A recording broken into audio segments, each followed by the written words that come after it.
How can someone live among us, hiding in plain sight while committing unspeakable horrors?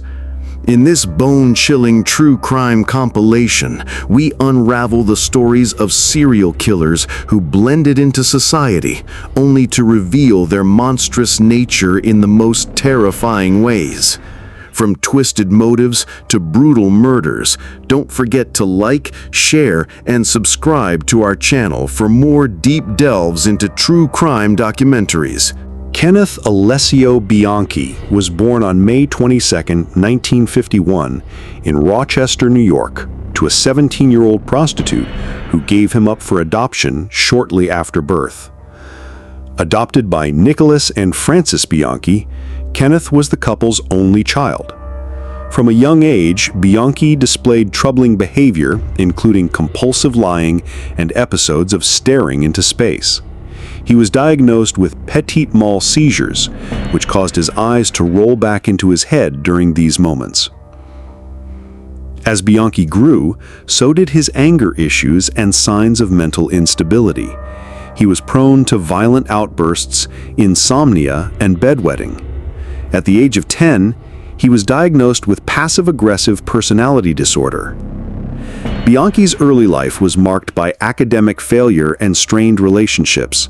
He struggled with authority figures and was often removed from schools for poor behavior. Bianchi's adoptive mother described him as lazy, and he failed to live up to his academic potential despite his above-average intelligence. These early signs would later form the basis for a violent future that would shock the world. In 1976, Kenneth Bianchi moved to Los Angeles, California, where he connected with his older cousin Angelo Buono Jr. Buono, a man with a flair for manipulation and an ability to attract women, quickly became an influential figure in Bianchi's life. Together, they started working as pimps, engaging in illicit activities that would set the stage for the horrors to come. Bianchi, though initially drawn to Buono's confidence and ability to attract women, was becoming increasingly unhinged. By late 1977, the duo had begun committing what would later be known as the Hillside Strangler murders. They were on a path of destruction that would claim the lives of young women in Los Angeles. The first confirmed victim of the Hillside Stranglers was Yolanda Washington, a 19-year-old sex worker whose body was found on October 17, 1977, on a hillside near the Ventura Freeway. She had been beaten, raped, and strangled. Bianchi and Buono had lured her into their car, posing as police officers. Washington's body showed clear signs of rope marks around her neck, wrists, and ankles. This murder marked the beginning of a brutal spree. Over the next several months, the body count would rise rapidly as Bianchi and Buono continued to target women, many of whom were sex workers. They displayed a disturbing pattern of posing the bodies in suggestive ways and using ligatures to strangle their victims. With each murder, their confidence grew and their reign of terror continued unabated. Bianchi and Buono's method was chillingly systematic.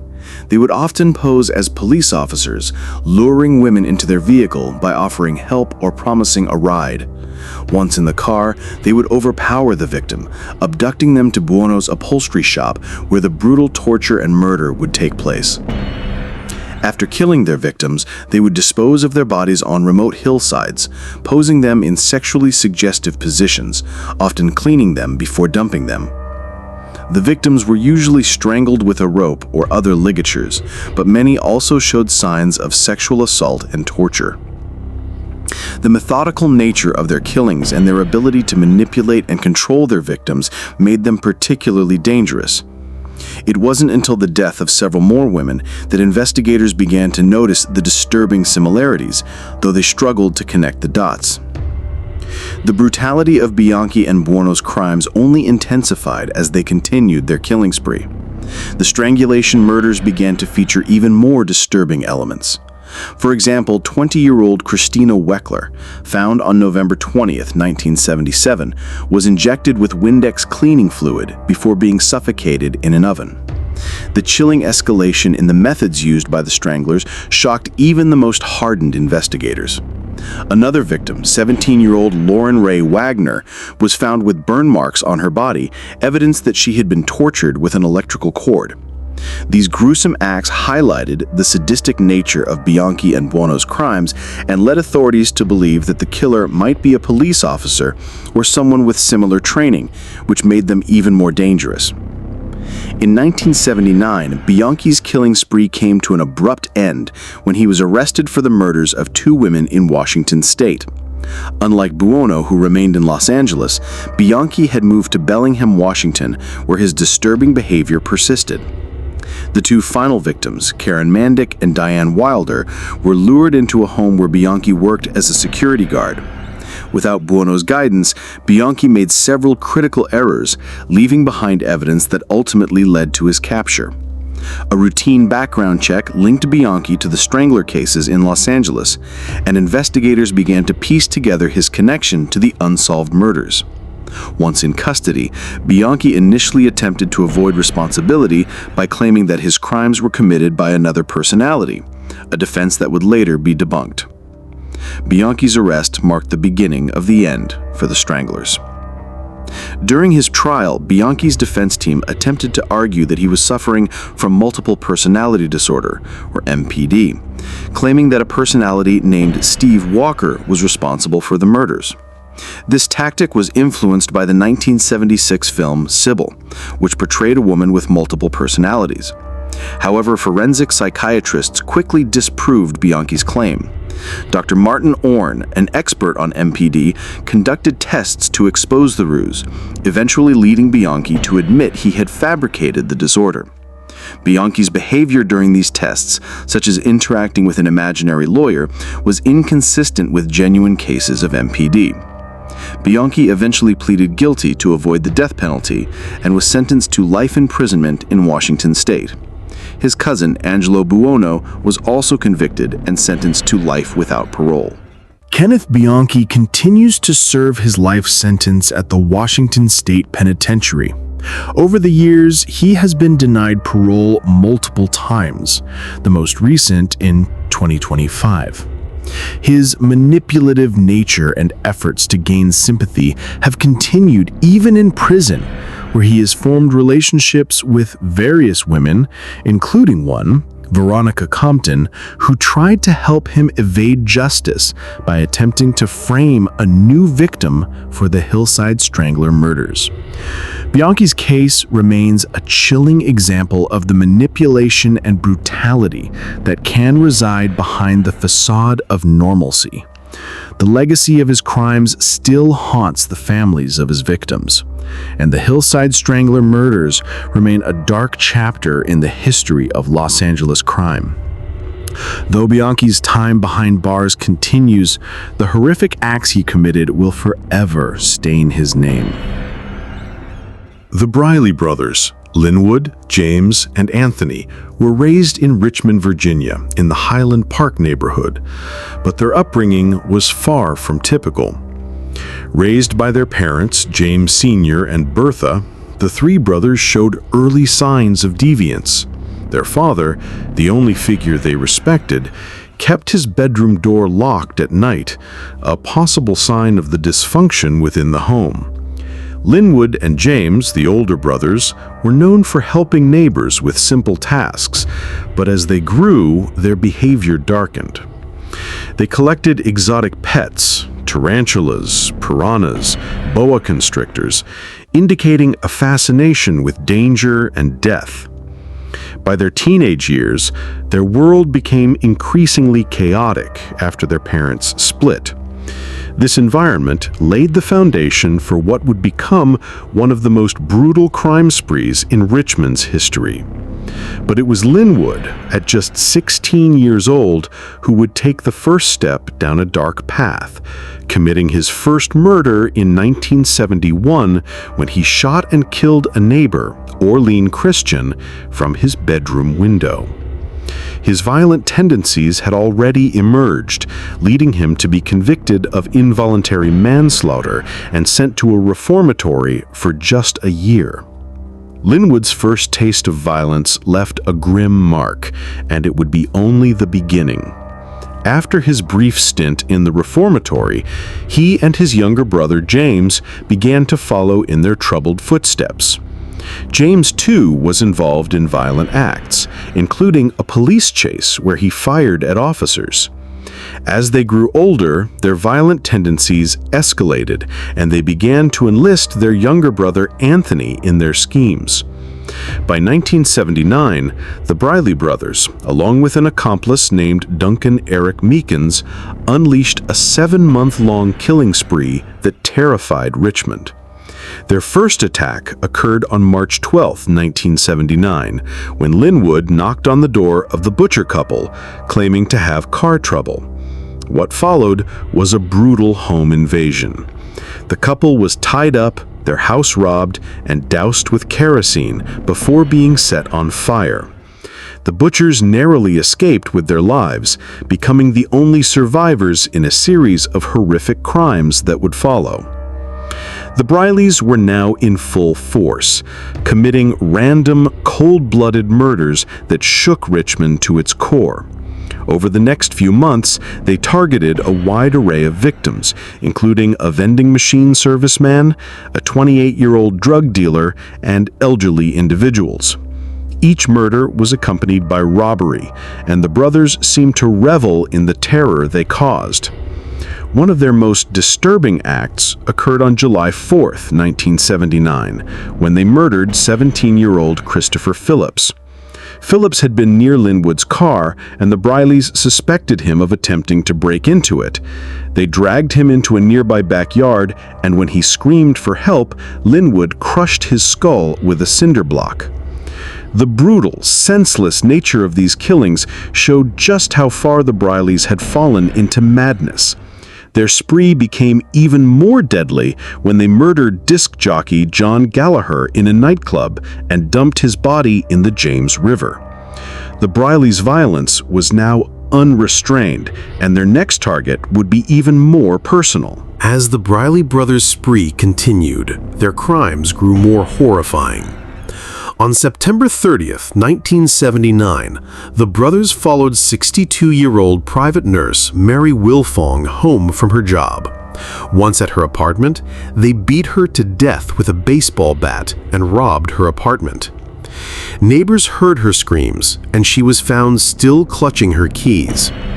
The brothers' next victims, Blanche Page and Charles Garner, were killed in a similar fashion, bludgeoned to death with a baseball bat, knives, and even a fork, which was left embedded in Garner's back.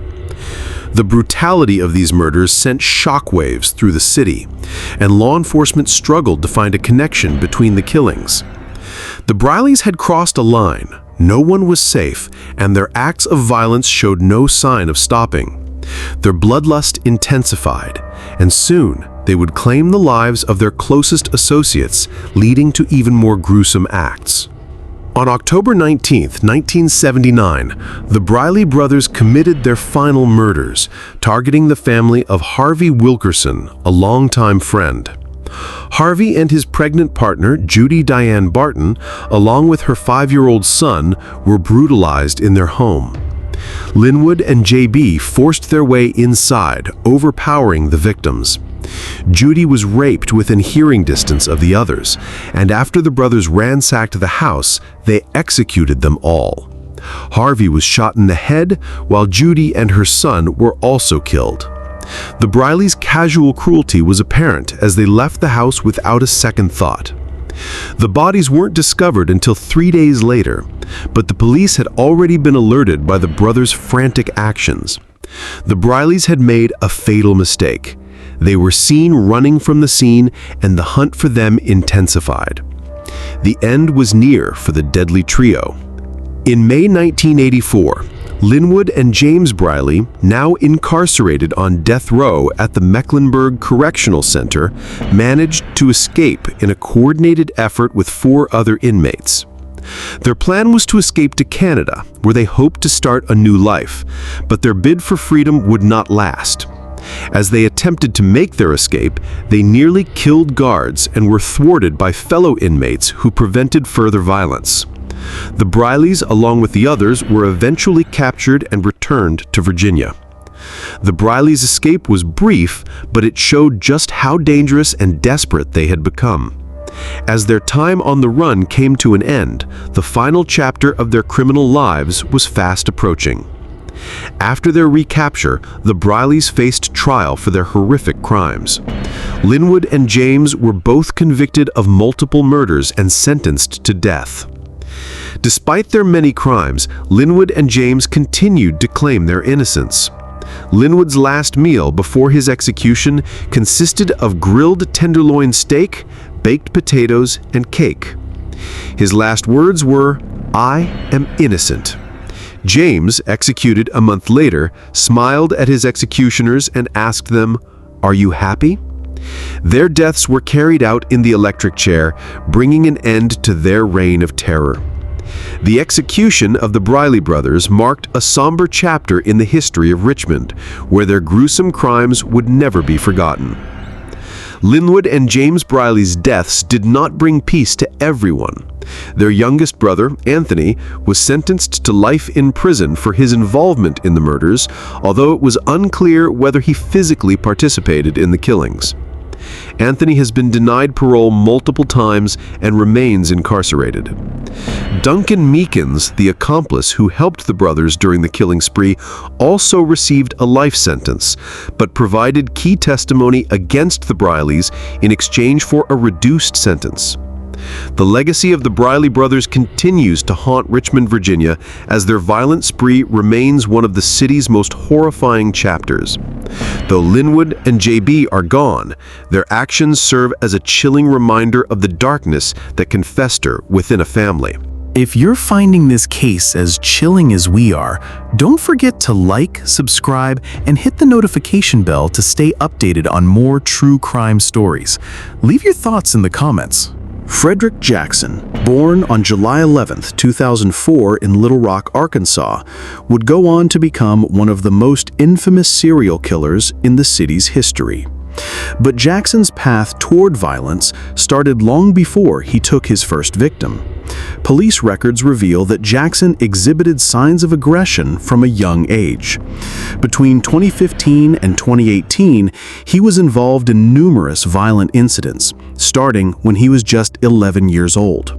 Jackson allegedly threatened to punch an assistant principal, and by age 14, he had been involved in multiple fights, one of which left a student with a swollen eye. He was also cited for disorderly conduct, third-degree battery, and theft by receiving. His behavior escalated with each passing year, and while his parents were occasionally contacted, little was done to stop his violent tendencies. It was clear that Jackson had been neglected in addressing his troubling behavior, a pattern that would ultimately set the stage for his deadly rampage in his teenage years. In 2019, Jackson's life took a tragic turn when his uncle, Bradley Blackshire, was fatally shot by a Little Rock police officer. Then, in 2020, Jackson's pregnant mother was also killed in a shooting. These traumatic events seemed to push Jackson further into a spiral of violence and anger. The loss of two close family members, both to gun violence, may have exacerbated his already unstable mental state. The grief and trauma that Jackson experienced were undoubtedly influential in his decision to carry out his killing spree in his teenage years. These tragedies, combined with his already violent tendencies, led Jackson to seek retribution in the most extreme way possible. By the time 2020 came around, the city of Little Rock would be witnessing the rise of one of its most terrifying and violent criminals, Frederick Jackson. Jackson's first known victim was 23-year-old Nicholas Jones, who was fatally shot on June 2, 2020. At just 16 years old, Jackson murdered Jones, though the exact motive remains unclear. Police records suggest that Jackson had already shown a propensity for violence by this point, making it no surprise that he would escalate to murder.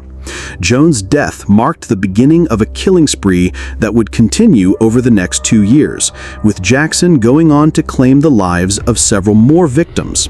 The brutal nature of Jackson's actions was evident from the start. His first murder was followed by several others, each one seemingly more calculated than the last.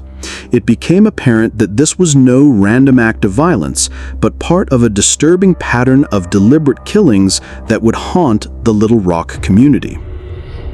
Just 13 days after his first murder, on June 15, 2020, Jackson claimed another victim, 19-year-old Daishan Allen. The circumstances surrounding Allen's death are not entirely clear, but it is believed to have been another senseless, violent act. Jackson had already begun to establish a clear pattern in his killings: random, brutal murders with no regard for the lives he was destroying. Allen's death added to the growing list of victims, and it became evident that Jackson had no remorse for his actions.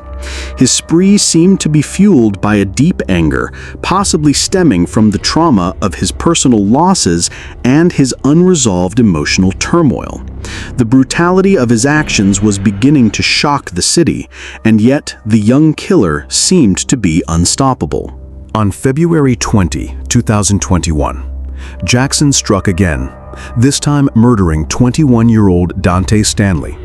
Though the details surrounding Stanley's death are less clear, it was evident that Jackson was escalating in his violence.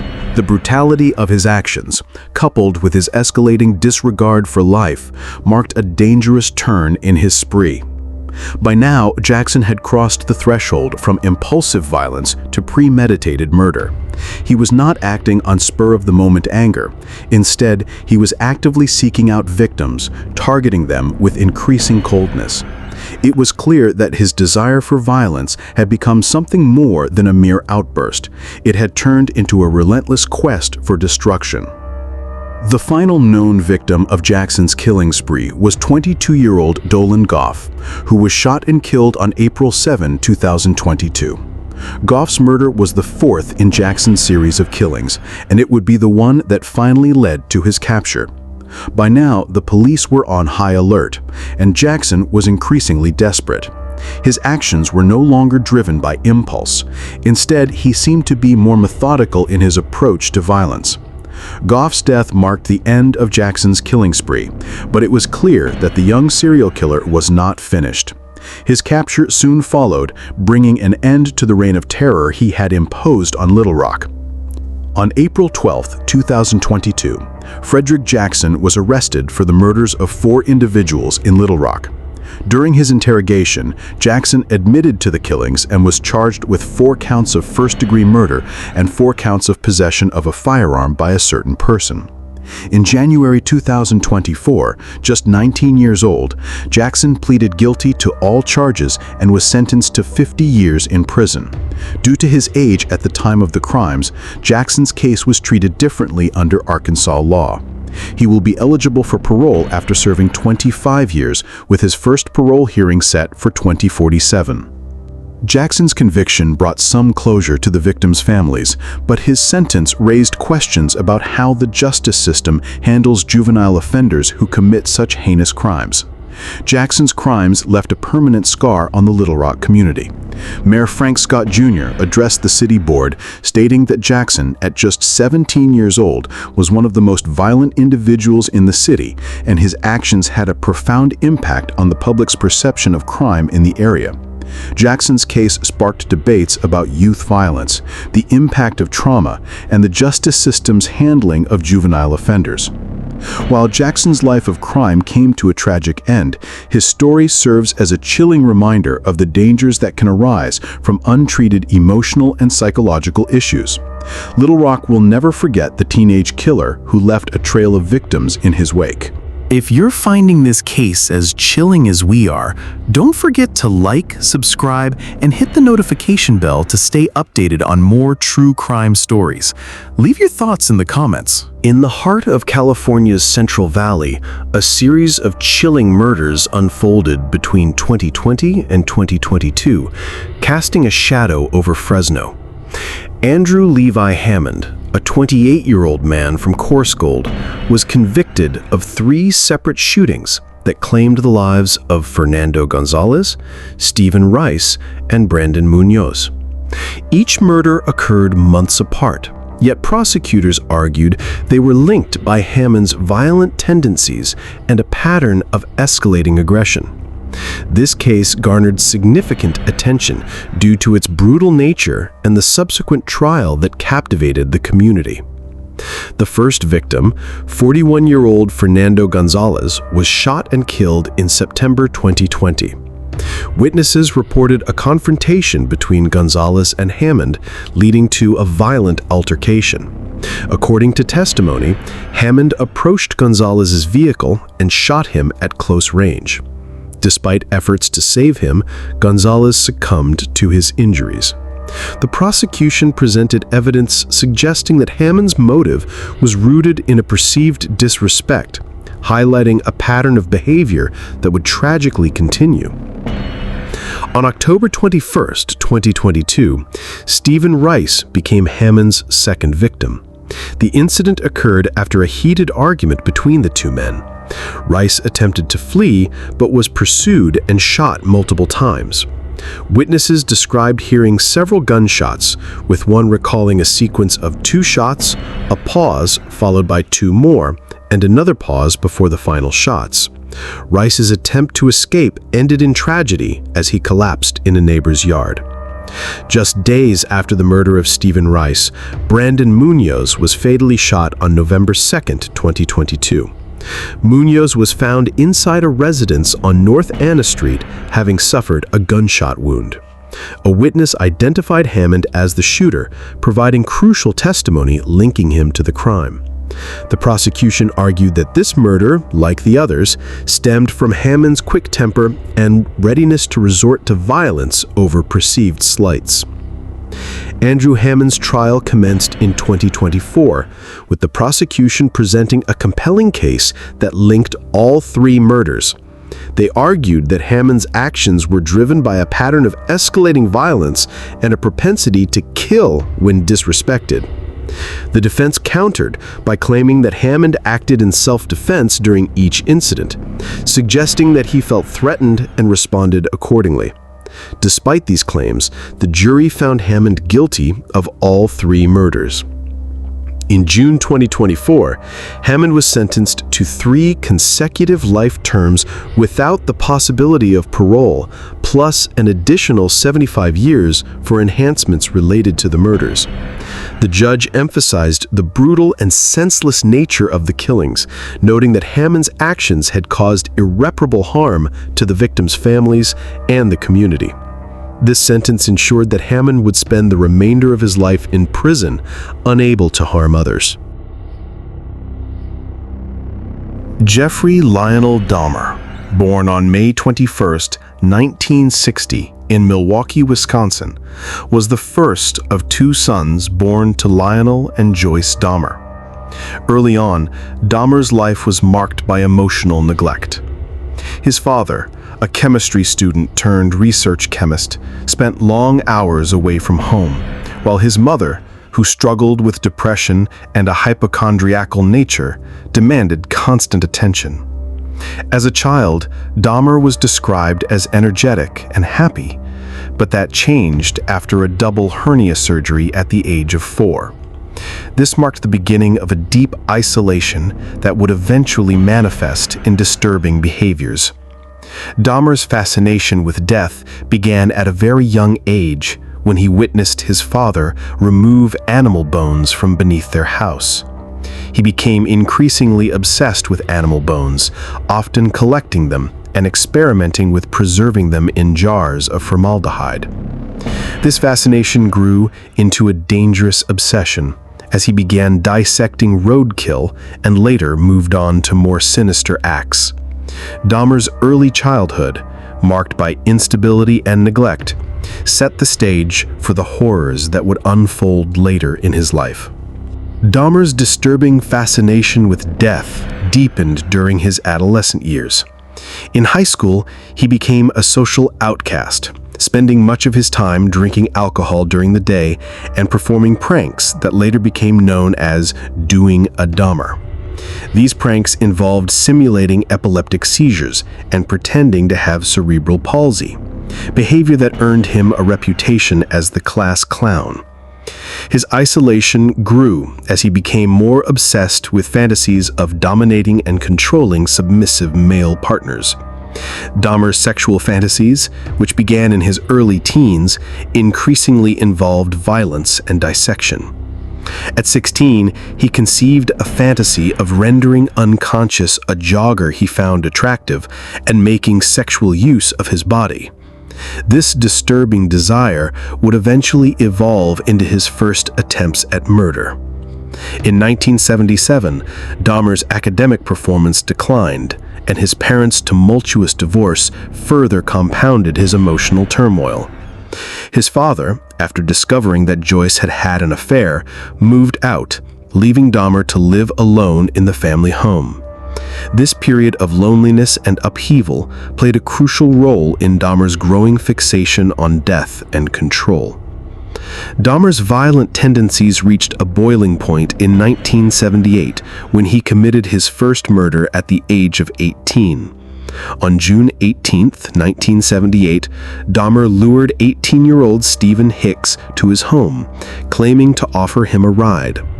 Once they were alone, Dahmer struck Hicks in the head with a dumbbell, then strangled him to death.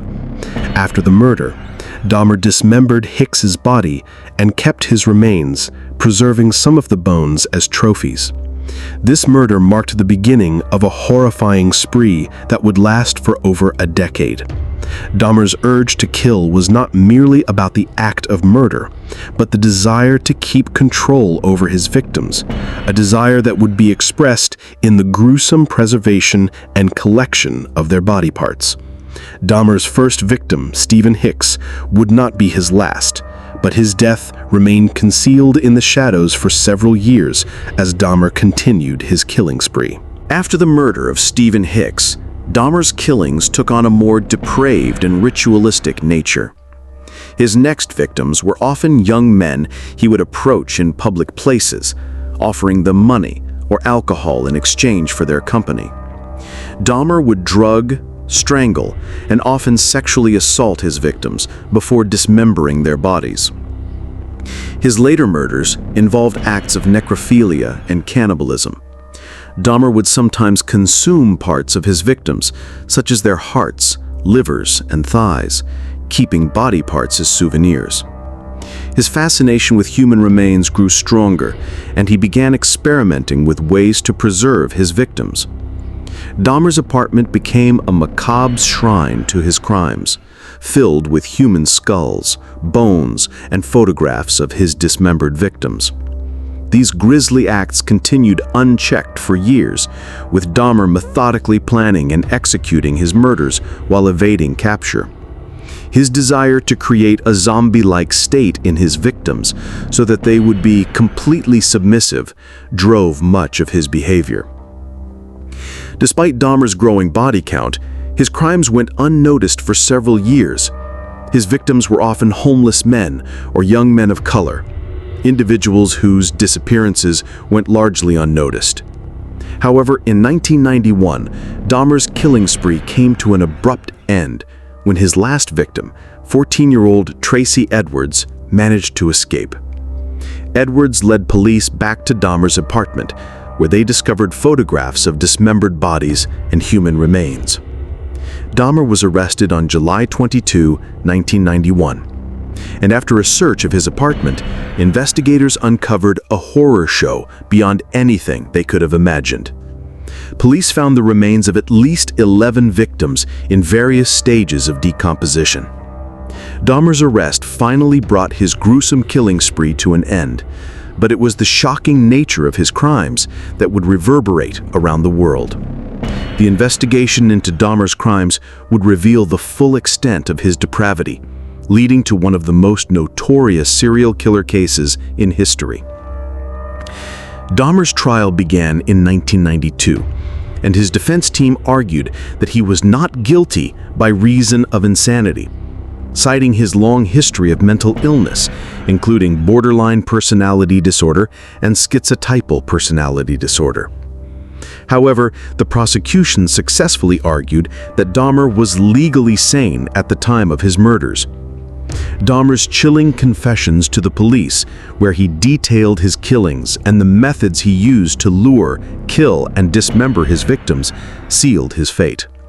On February 17, 1992, Dahmer was convicted of 15 counts of murder and sentenced to 15 consecutive life terms in prison without the possibility of parole. In addition, he was sentenced to a 16th life term for the murder of a victim in Ohio in 1978, bringing his total to 16. Dahmer's sentencing shocked the public, as it marked the culmination of years of terror and suffering caused by his actions. After his conviction, Dahmer was sent to the Columbia Correctional Institution in Portage, Wisconsin, where he was placed in protective custody due to his notoriety. His time in prison was marked by occasional reports of his remorse for his crimes, although many remained skeptical of his sincerity. In 1994, Dahmer was beaten to death by a fellow inmate, Christopher Scarver, while cleaning a bathroom with 2 other inmates. Scarver later claimed that Dahmer's behavior in prison, such as his attempts to play up his monster persona, angered him. Dahmer's death was swift, bringing an end to the life of one of the most infamous serial killers in history. His murder in prison was a grim reminder of the lasting consequences of his actions. Patrick Wayne Kearney, known as the Trash Bag Killer, was a serial killer active between 1965 and 1977 in Southern California. Kearney's killing spree would go unnoticed for years, with his methodical and cold-blooded murders eventually earning him the infamous title.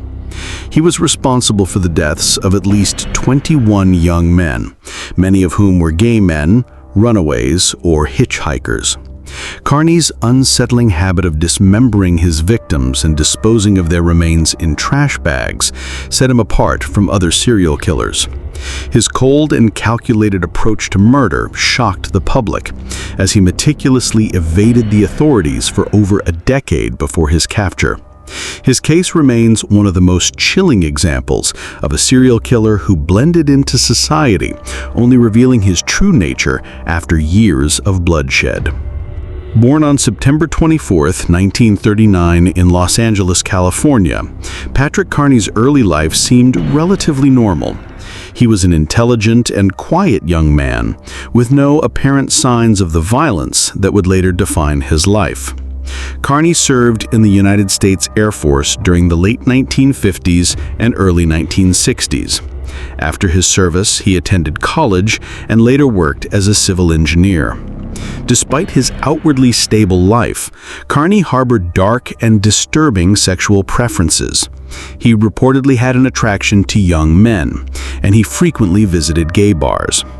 His early sexual fantasies began to take a violent turn, and by the mid-1960s, Kearney's desire to dominate and control others would manifest in the most horrifying way possible: murder. Kearney's killing spree began in 1965, and his first known victim was a young man he had met through a gay bar. The details of his first murder remain unclear, but Kearney's method was set in motion. He would lure his victims into his car with offers of assistance or companionship.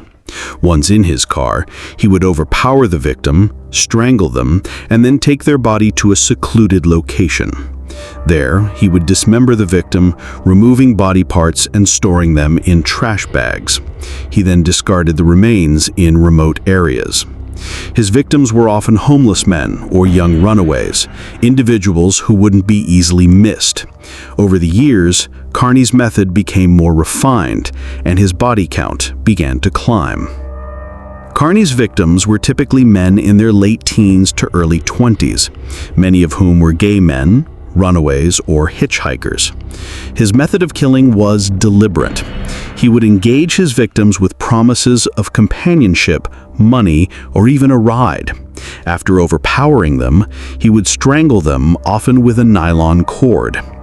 Carney's preference for dismemberment set him apart from other serial killers. He would carefully dissect his victims' bodies, removing the heads and hands in order to hinder identification. The body parts were then placed in trash bags, which Carney would dump in remote locations, such as desert areas or along highways. His practice of dismemberment was a critical aspect of his killing spree, reflecting his desire for control and to rid himself of any evidence that could lead back to him.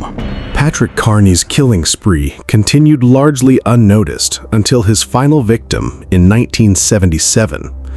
By then, authorities had begun to link the growing number of missing persons cases in Southern California to a possible serial killer. However, Carney's method of disposal, dismembering his victims and placing their remains in trash bags, allowed him to evade capture for years.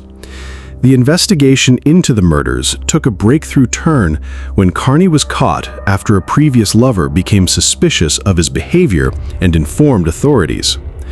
This tip led the police to investigate Carney's background and uncover the horrific crimes he had committed. His arrest brought an end to his reign of terror, but it was clear that Carney had been living among society undetected for years, making his arrest all the more shocking. On February 21, 1977, Carney was arrested after being linked to several of the murders. Upon his arrest, Carney initially denied the charges, but later confessed to the murders, detailing the brutal acts he had committed over the years. Carney admitted to dismembering his victims and keeping body parts as trophies. His chilling confessions revealed the extent of his depravity, with Carney describing his actions in graphic detail. His methodical approach to killing and disposal shocked investigators, as did the sheer number of victims he claimed responsibility for. Carney was charged with 21 murders, though the full extent of his killing spree may never be known, as some victims' remains were never recovered. His confession ultimately led to his conviction and the end of his killing spree. Patrick Carney's trial began in 1978, where he was charged with multiple counts of first-degree murder. During the trial, Carney's defense team argued that he was not guilty by reason of insanity, but the prosecution successfully argued that Carney was legally sane and fully aware of his actions at the time of the murders. Carney was convicted of 21 murders and sentenced to life in prison without the possibility of parole. He was incarcerated at the California Medical Facility, where he was later reported to have been suffering from mental health issues, including paranoid schizophrenia. Despite his attempts to avoid responsibility by citing his mental illness, Carney was held accountable for his horrific crimes, and his conviction served as a reminder of the dangers of unaddressed psychological disorders. Patrick Carney's legacy is one of horror and revulsion. He is remembered as one of the most methodical and disturbing serial killers in American history. His ability to evade capture for so long and the chilling nature of his crimes, the dismemberment of his victims and their disposal in trash bags, has left an indelible mark on the true crime world. Carney's case serves as a stark reminder of the capacity for evil that can reside in seemingly ordinary individuals. His arrest and conviction brought an end to the killings, but the trauma caused by his actions continues to haunt the families of his victims. Carney remains incarcerated at the California Medical Facility, where he continues to serve his life sentence, reflecting on a past that can never be erased. Thank you for watching this deep dive into some of the most chilling true crime cases. If you want to hear more stories like this, make sure to like, subscribe, and turn on notifications so you never miss an update. Drop your thoughts in the comments below. We'd love to hear your theories. Until next time, stay safe and keep questioning the world around you.